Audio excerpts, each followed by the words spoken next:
Aujourd'hui, on se penche sur une situation assez explosive en Iran. Des rapports suggèrent un véritable coup d'État silencieux. On va essayer de comprendre ensemble ce qui se passe réellement. Alors, tout commence par un mystère, celui qui entoure le nouveau guide suprême Mojtaba Khamenei. Depuis sa nomination, il n'a été ni vu ni entendu en public. Ce silence radio total alimente évidemment les spéculations les plus folles. C'est quand même du jamais vu. Sa toute première allocution, ce n'est même pas lui qui parle, c'est un simple communiqué lu à la télé. Alors, forcément, on se pose des questions, est-ce qu'il est malade, incapable de parler, ou bien est-ce que c'est autre chose qui se trame en coulisses? Et là, il faut faire attention au langage utilisé. On n'est pas du tout dans un discours religieux qui appelle au calme. Non, c'est une menace économique très directe qui vise les banques, les marchés financiers, bref, toute l'infrastructure mondiale. Et ça continue sur le même ton. La déclaration exige, ni plus ni moins, la fermeture de toutes les bases américaines dans la région, sous peine de les frapper. Clairement ça, ce n'est pas le discours d'un chef spirituel. C'est la rhétorique d'un commandement militaire, et on sait très bien de qui ça vient. Du corps des gardiens de la révolution islamique, le fameux CGRI. Alors comment est-ce qu'on en est arrivé à ce point?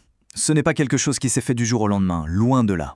C'est l'aboutissement d'une stratégie très patiente menée sur des décennies par le CGRI pour s'infiltrer partout, à tous les niveaux de l'État iranien.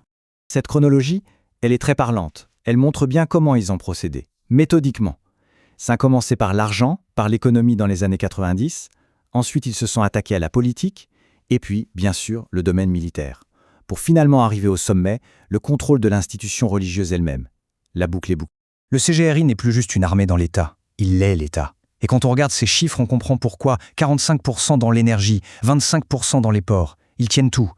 Cette mainmise économique, ce n'est pas juste pour s'enrichir. C'est ça le vrai levier de leur pouvoir politique et militaire. C'est ça, le point absolument crucial à comprendre, cette transformation radicale. Avant, on parlait d'une théocratie, dirigée par des religieux, avec un certain équilibre. Aujourd'hui, on est face à une militocratie, un régime dirigé par des généraux. Dans ce nouveau jeu, le guide suprême n'est plus le vrai patron. C'est une figure de proue, une façade pour légitimer les décisions qui sont prises par les militaires.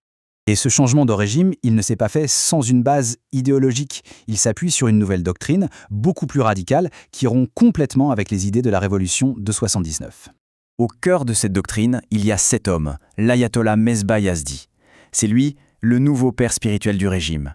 Pour lui, c'était simple. La démocratie, les élections, tout ça, c'est contre la volonté de Dieu. Le guide suprême doit avoir un pouvoir absolu, sans aucun contrôle. Et c'est cette vision, intransigeante et autoritaire, qu'il a transmise à Mojtaba Khamenei et à de nombreux généraux du CGRI. Mais il y a aussi un autre jeu de pouvoir qui se joue, à l'intérieur même du monde chiite. La déclaration du nouveau guide fait l'éloge de Qom, le centre religieux en Iran, tout en ignorant complètement Nadjaf en Irak, qui est pourtant le centre historique. Le message est clair, le CGRI veut faire de l'Iran le seul et unique centre d'autorité pour tous les chiites du monde. Centraliser le pouvoir, encore et toujours. Évidemment, un tel bouleversement en interne a des conséquences directes et très dangereuses pour tout le Moyen-Orient. L'Iran devient un acteur encore plus agressif, encore plus imprévisible. Cette phrase, il ne faut surtout pas la prendre à la légère. Ce n'est pas du bluff.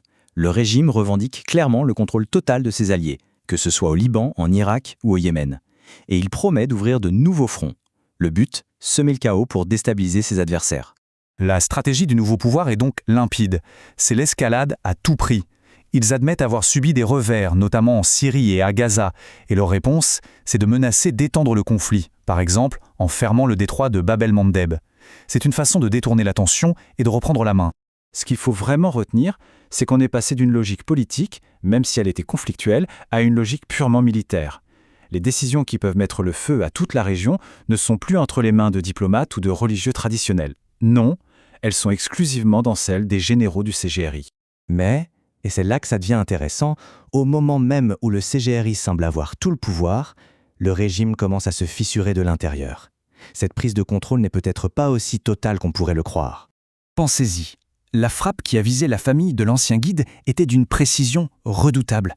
Ça ne peut venir que d'une trahison au plus haut sommet de l'État. Et en même temps, des rumeurs, de plus en plus insistantes, parlent de factions réformistes qui, pour contrer ce pouvoir absolu, commenceraient à fuiter des informations sensibles, notamment aux États-Unis. Et tout ça nous ramène à la question finale, la plus importante. Est-ce qu'on assiste à la naissance d'un régime militaire plus solide, plus agressif que jamais, ou est-ce que cette prise de pouvoir par la force n'a fait qu'affaiblir fatalement le système et qu'on est en train d'assister au début de la fin? Pour l'instant, la seule certitude, c'est l'incertitude. Et elle est dangereuse.